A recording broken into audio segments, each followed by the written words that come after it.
Hola, bienvenidos al canal de Materiales de Construcción. En esta lección vamos a ver las características del hormigón fresco, que es durante todo el periodo de transporte y puesta en obra hasta que se transforma de un elemento plástico en un elemento sólido y que posteriormente irá adquiriendo resistencias, tienen unas connotaciones muy importantes en cuanto a la calidad del hormigón. Las características vamos a verlas hoy, las del hormigón fresco. Bien, comencemos. Las características que definen un hormigón fresco son la docilidad, la homogeneidad, el peso específico o densidad, el contenido de aire ocluido y las retracciones plásticas. La docilidad es el conjunto de propiedades que tienden a facilitar la puesta en obra del hormigón fresco, con unos medios de compactación adecuados, bien sea por vibrado, bien sea por picado. La docilidad depende de varios factores. Así, el cemento influye en la docilidad. Si la cantidad de cemento es elevada y la finura de molido de ese cemento es alta, aumenta la docilidad del hormigón. Los áridos también influyen en la docilidad, sobre todo el árido fino, la arena. Cuando aumenta la cantidad de arena o cuando la arena es muy fina, incrementa la cantidad de agua, pero también aumenta su docilidad. Y el agua también influye en la docilidad, ya que el agua no solo está ahí presente en el hormigón como elemento que va a hidratar el cemento para su fraguado, sino que también para darle mayor trabajabilidad y posibilidades al hormigón. Cuanta más cantidad de agua, mayor es la docilidad del hormigón. Siempre hay que tener en cuenta que un exceso o una cantidad elevada de agua hace que disminuya la resistencia del hormigón y también disminuya su durabilidad porque es menos compacto. Hay que tenerlo en cuenta. Y por último están los aditivos. Los aditivos, hay una serie de aditivos plastificantes, superplastificantes, que aumentan notablemente la docilidad sin tener que utilizar relaciones agua-cemento, cantidades de agua muy elevadas, lo que proporciona unos hormigones duraderos por su compacidad y resistentes por su falta de añadir exceso de agua. La docilidad se determina o se valora mediante el ensayo de consistencia. Es un ensayo que es el que genéricamente se llama el ensayo del cono de Abrams. En la instrucción española es el ensayo de asentamiento, lo contempla la norma UNE EN 12350-2 del año 2009 y se denomina ensayo de hormigón fresco, ensayo de asentamiento. Se utiliza, como ya he dicho, el cono de Abrams. El cono de Abrams es un tronco de cono de chapa, hueco por dentro, sin tapas, con una altura de 30 centímetros, con un diámetro de la boca superior de 10 centímetros y una boca inferior, la base, de otros 20 centímetros. Lleva unas asas laterales exteriores y a veces lleva unas aletas en la parte de abajo para colocar los pies el operario y que no se levante el cono. ¿Cuál es el proceso a seguir para hacer esta determinación de la consistencia? Es muy sencillo, muy rápido, se hace normalmente cuando llega el camión a la obra y simplemente es coger el cono, mojarlo para que no se adhiera la pasta por sequedad y se llena el cono de Abrams en 3 tongadas. Quiere decir, rellenando 1/3 de su altura y picándola con una barra determinada, una barra que viene con el conjunto del equipo de ensayo, picándola 25 veces. Una vez hecho esto, se llena otro tercio de la altura del cono y se vuelve a pinchar 25 veces. Y por último, se llena el último tercio del cono, la parte superior, y se vuelve a pinchar 25 veces. Con una paleta se alisa la parte superior y se levanta el cono verticalmente hacia arriba. La masa empezará a bajar de altura. Si tiene una consistencia muy líquida, bajará mucho, se extenderá. Si es muy seca la masa, descenderá muy poco. Medimos la altura que ha descendido esa masa, expresada en centímetros. La masa inicial eran 30 centímetros de altura, lo que haya bajado es el asentamiento o la consistencia. Se determina 2 veces y se halla la media de cada una de las amasadas que vamos a controlar. La consistencia del hormigón se puede especificar de 2 formas. Evidentemente, esa consistencia viene especificada en el proyecto. Lo normal es que se defina por su tipo.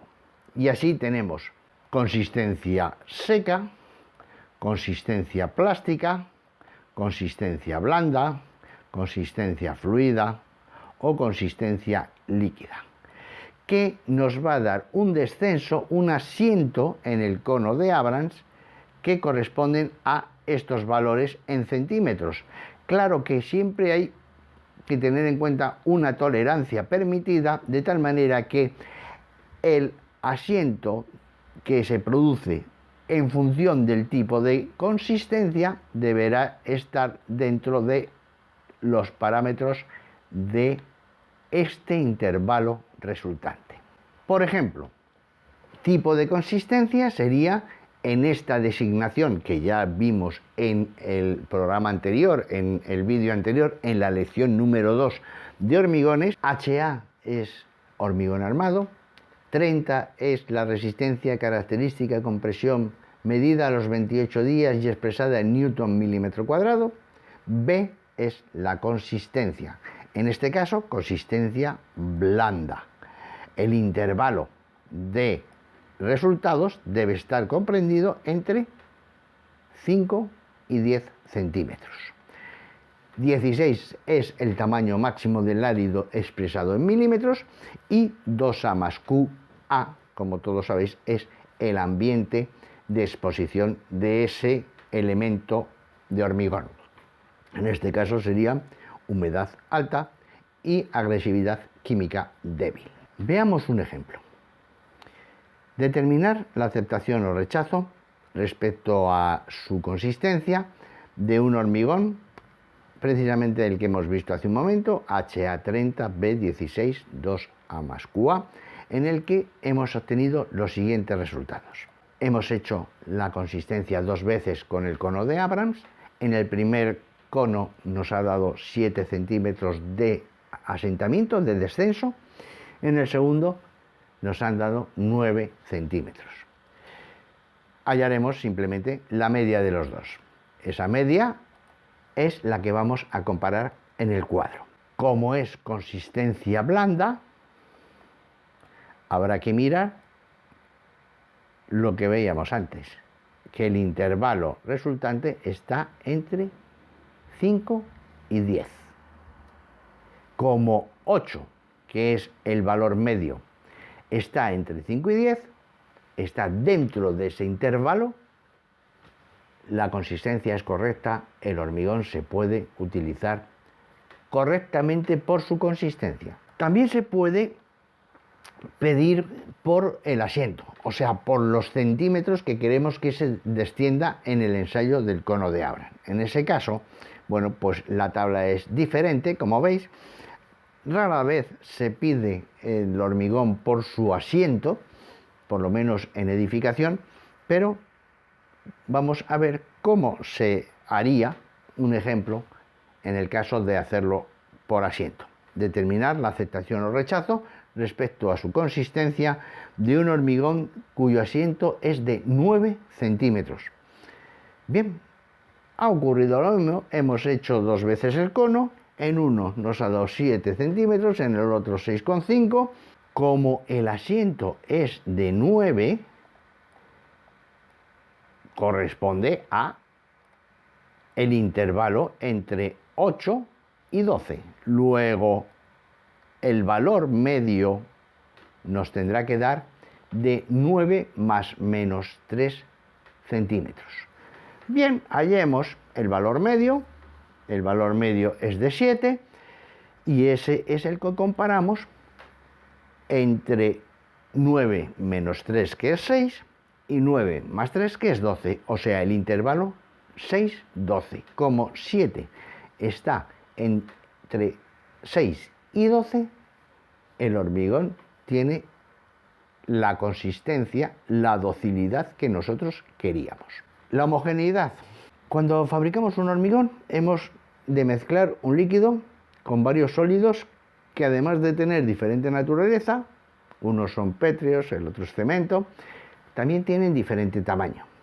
Esta mezcla debe ser lo más perfecta y homogénea, donde se mezcle perfectamente todos los componentes, haya homogeneidad en toda la masa. Cuando lo colocamos en obra, para que un hormigón conserve esa homogeneidad obtenida en el amasado, hay que verterlo con cuidado, no desde gran altura, porque por gravedad la piedra gruesa, la grava va a bajar más rápido que la arena y que la pasta. Por eso hay que hacerlo como Dios manda, porque si no se puede producir el fenómeno de segregación. Veis que hay zonas donde la grava se ha acumulado, hay otras zonas donde la pasta se ha acumulado.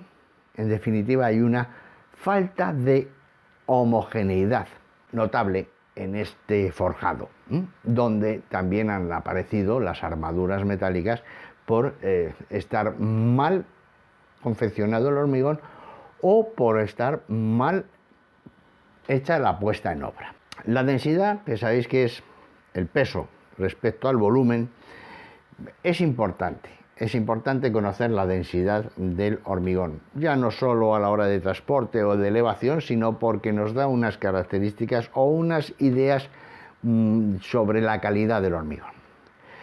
La densidad del hormigón disminuye a medida que el agua aumenta. Cuanto más cantidad de agua tenga, menos es su densidad. Y a medida que aumentan los poros, cuantos más poros tenga el hormigón, más disminuye su densidad. El peso disminuye y el volumen aumenta.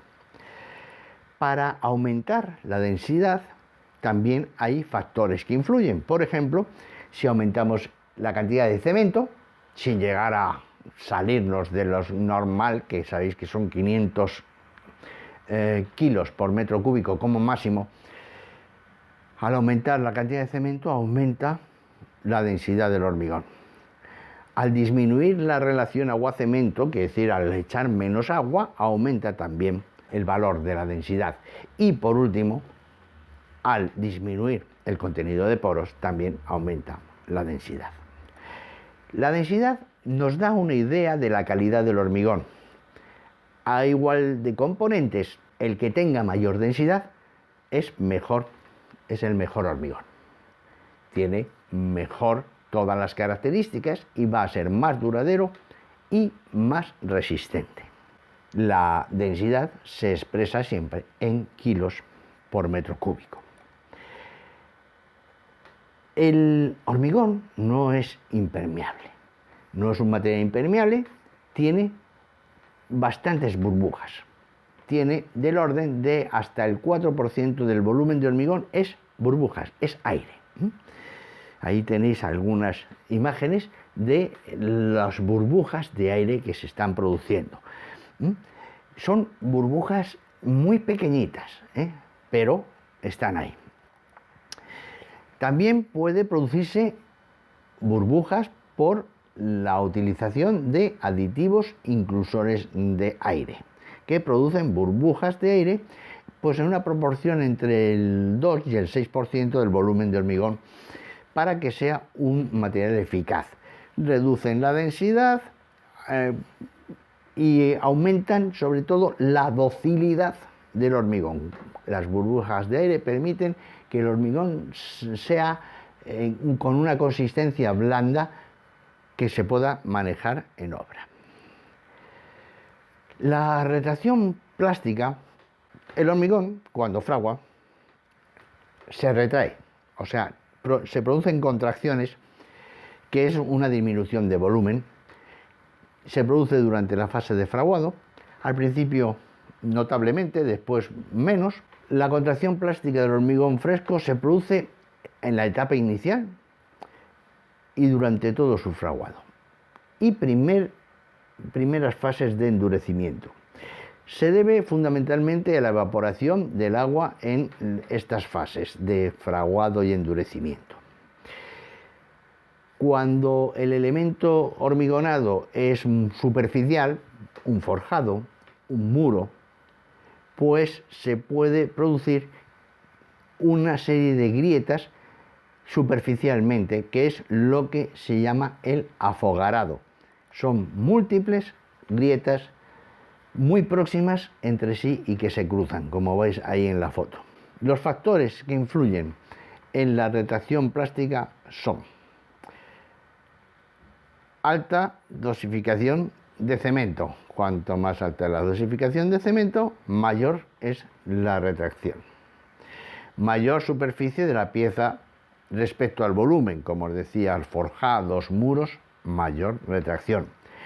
El calor ambiental, el aire, el viento, en esa época calurosa, cuando el viento hace calor, es seco, muy seco, se aumenta la retracción por una eliminación brusca y rápida de agua. La utilización de aditivos que reduzcan la contracción, son los retenedores de agua, disminuyen esa retracción. Y luego otro sistema para disminuir la retracción es prevenir las pérdidas rápidas de agua. ¿Cómo? Con un curado adecuado. Conociendo estas características del hormigón fresco, difícilmente a vosotros en vuestra vida profesional podéis cometer errores en la puesta en obra y en la fabricación del hormigón. En el próximo programa vamos a ver las características del hormigón que ya ha endurecido, características de un elemento totalmente diferente, un elemento pétreo, resistente y que no tiene nada que ver con las características del hormigón fresco. No os perdáis el próximo programa, va a ser muy interesante y como siempre, seguid estudiando.